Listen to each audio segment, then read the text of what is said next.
Today's recipe is something that I would describe as a springtime soup, something that was warm and comforting enough to get you through a cold night, but not one that is so heavy that you couldn't enjoy it through a 50-degree evening.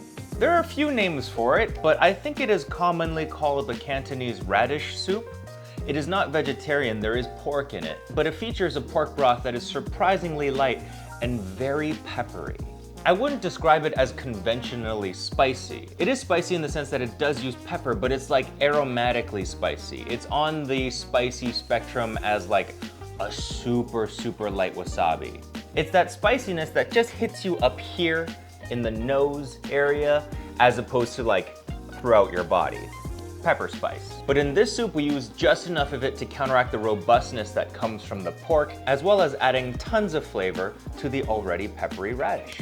Admittedly, this is a soup that I did not quite enjoy that much as a kid, but as an adult, I absolutely love this. It is warm, it is comforting, it is savory and delicious, and the minute that it leaves your tongue, you're not left with a heaviness, as you would say like a tonkatsu broth. It's very clean.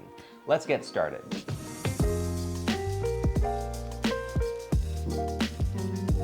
The ingredient list is surprisingly simple for this soup. Over here we've got some radishes, we've got a Daikon radish over here. You could also use a Korean radish, but keep in mind that Korean radishes have a more pronounced radishy flavor and Daikon radishes are slightly sweeter. So what you use can change the nature of the soup itself. The more traditional route uses the Daikon radish. We've got some garlic, white pepper, but today we're gonna use both white and black pepper, ginger and scallions, pork spare ribs, which you can get easily at your Chinese grocery store pre-cut and ready to go. They're the kinds that you also get at dim sum that are steamed with the black bean sauce and they're so good. But we're gonna use pork neck bones today because that is more commonly found throughout the United States in your grocery store butcher aisle. But if you can get prepared pork spare ribs, that would be the easier way to go.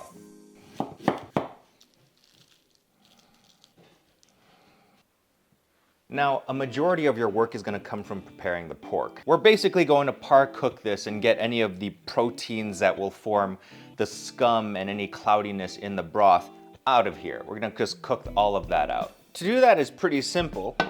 Take some water and bring it to a boil. And as that water is heating up, add in your slices of ginger and a knot of scallions.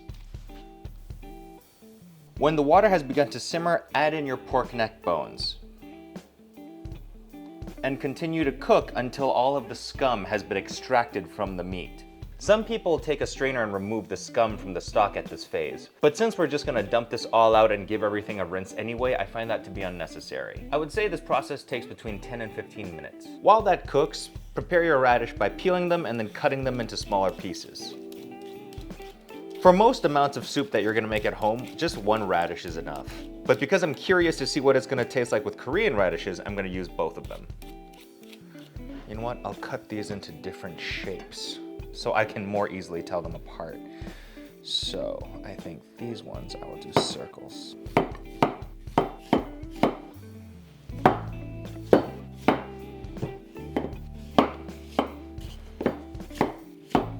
For the Korean radishes, I'll do cubes.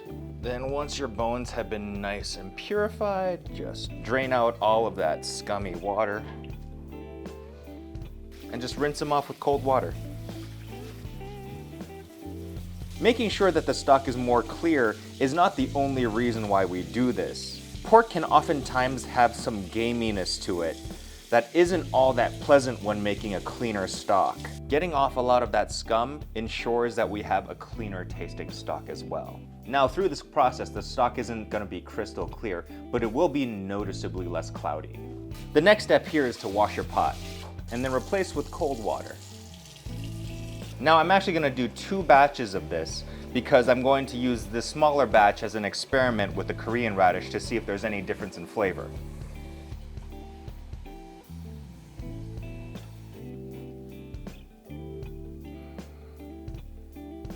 Now with pork bones boiling, it's time to toast our peppercorns.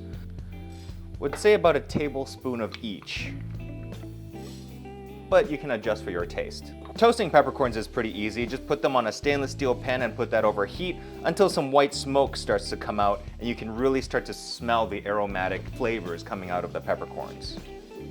Take care not to burn the peppercorns, and you do that just by keeping them moving. With your peppercorns toasted, now you just crack them in your mortar and pestle.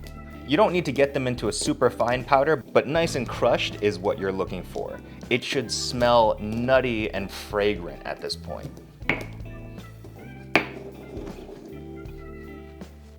A tablespoon of this will be for the bigger pot, and I'll use a half tablespoon of this for the smaller pot.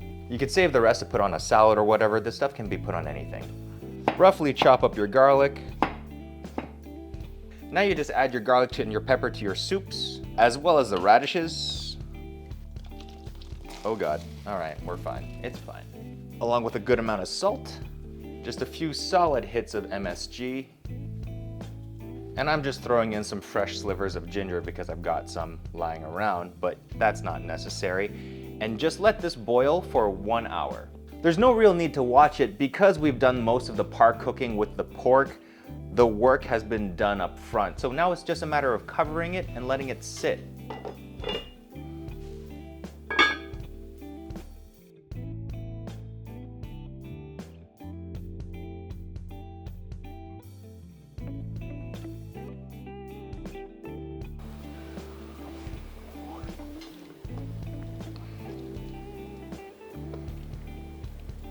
Ow, it's hot.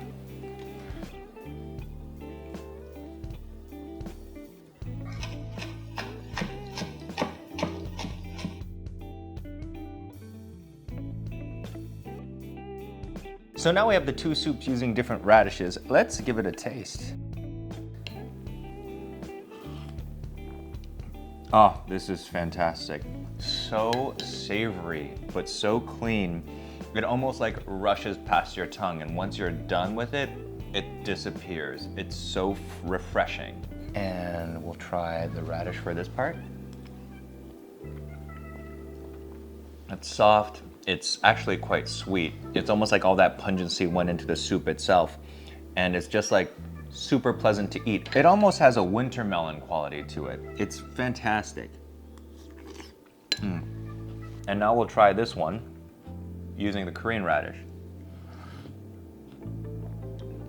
It's deeper. Oh, it is much more peppery. It hits the back of your throat pretty hard. I think the slight harshness is pretty typical to Korean soups that use radish. But as far as the radish itself, oh, that's nice. There's more depth of flavor to it. It is more flavorful as a whole than using the Daikon radish. The pork ribs are very tender and very juicy, very mild though. Not much flavor to them, but still very pleasant to eat. And same rings true for the Korean radish version. But if you never had this recipe before, start with the Daikon radish. Still, both of them are just so good and just one of my favorite soups to have during this time of year.